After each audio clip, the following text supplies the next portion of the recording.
Let me show you something. If I walk to my window in my bedroom, I can see a couple of interesting things. Over there, I can see the mountains of Hong Kong.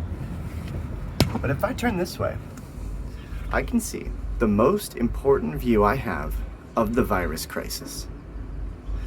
If we zoom in a little bit, what we can see are some of the tallest buildings in Shenzhen. That's the nice part of the city, where it wraps around Shenzhen Bay. But what I actually want to focus on is a little below. If we look at this construction site, we see things moving. We see machines, people, cranes, and that's exactly what people have been asking me about.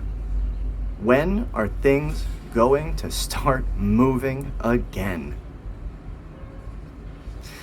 As I have said before, I believe that we are on the way to a new normal, where most things open back up as close as they can to provide the services we need so that we can buy things, so we can go out. But it's going to be a new normal where all of those things are altered to deal with the reality of the public health crisis that we have on our hands. That means workers need to wear masks, wash your hands, change clothes when they get to work. That means you, as a customer, are going to get your temperature checked everywhere you go. When you leave your community, when you enter a mall, when you go into an individual store, you need to wash your hands, probably wear a face mask, change into clothes when you get into your house that are clean, indoor clothes, and leave an outside layer hanging up near the door. For vulnerable people, you're going to want to go even more extreme and wear gloves everywhere you go. It sounds a little nuts, and it is, but it's better than getting sick. That is kind of the new normal that we're looking at, and it will change a lot of things. People have been asking me, when can I get my hair cut? When can I go buy a new car? When can I go play with guitars at Guitar Center? And every business is going to have to calibrate how they do those things on their own individually. But I think what we're probably looking at is about a month of pretty intense lockdown.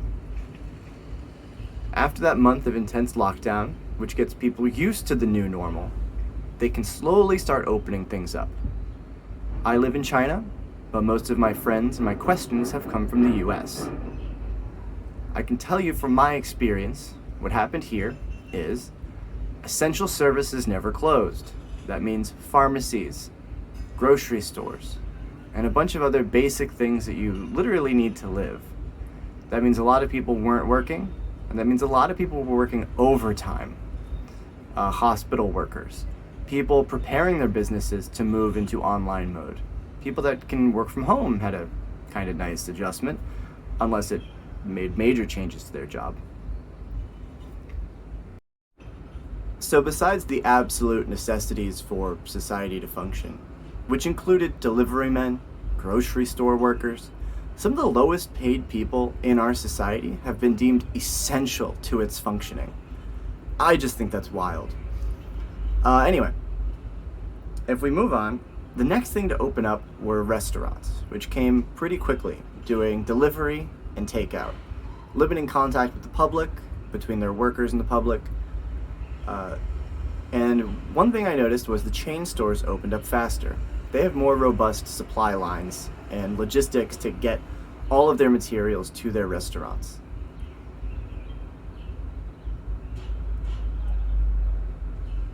After a month, that's when the hair salons started opening up. That's when you could call the maid. That's when you could call someone to help you move. It was about a month before everything started to open up and really hit the new normal. Maybe you've seen in the news that China is back open for business, and it really is. It's not the same as it was before. The streets are a little less crowded. The elevator in my building's a little less crowded. And there are a lot of changes, but things are mostly back to, at least I can get the services that I want. I can go to the restaurants that I want, and I can get the things that I want, and not just the things that I need. I'm a teacher, thankfully. I am not a part-time worker. I have a full-time salary.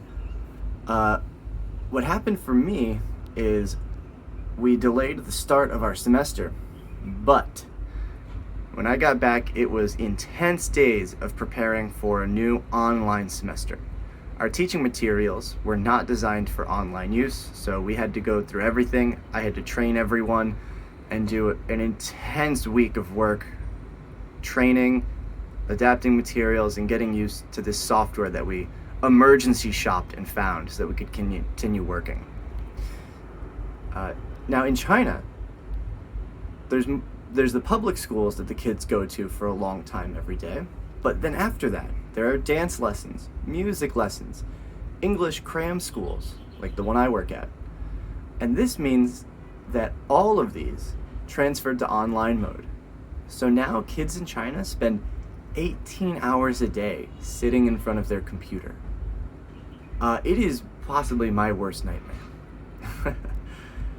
You know, a lot of people took their isolation time here in China to study for licensing exams, brush up on skills they want for their job or for school, just make their lives more whole and complete and rounded out. But I'm an American and I absolutely refuse to better myself. I played video games and I got fat. Anyway, I just want you to know you should be hopeful. Look at it. You can see things moving again. Cheers.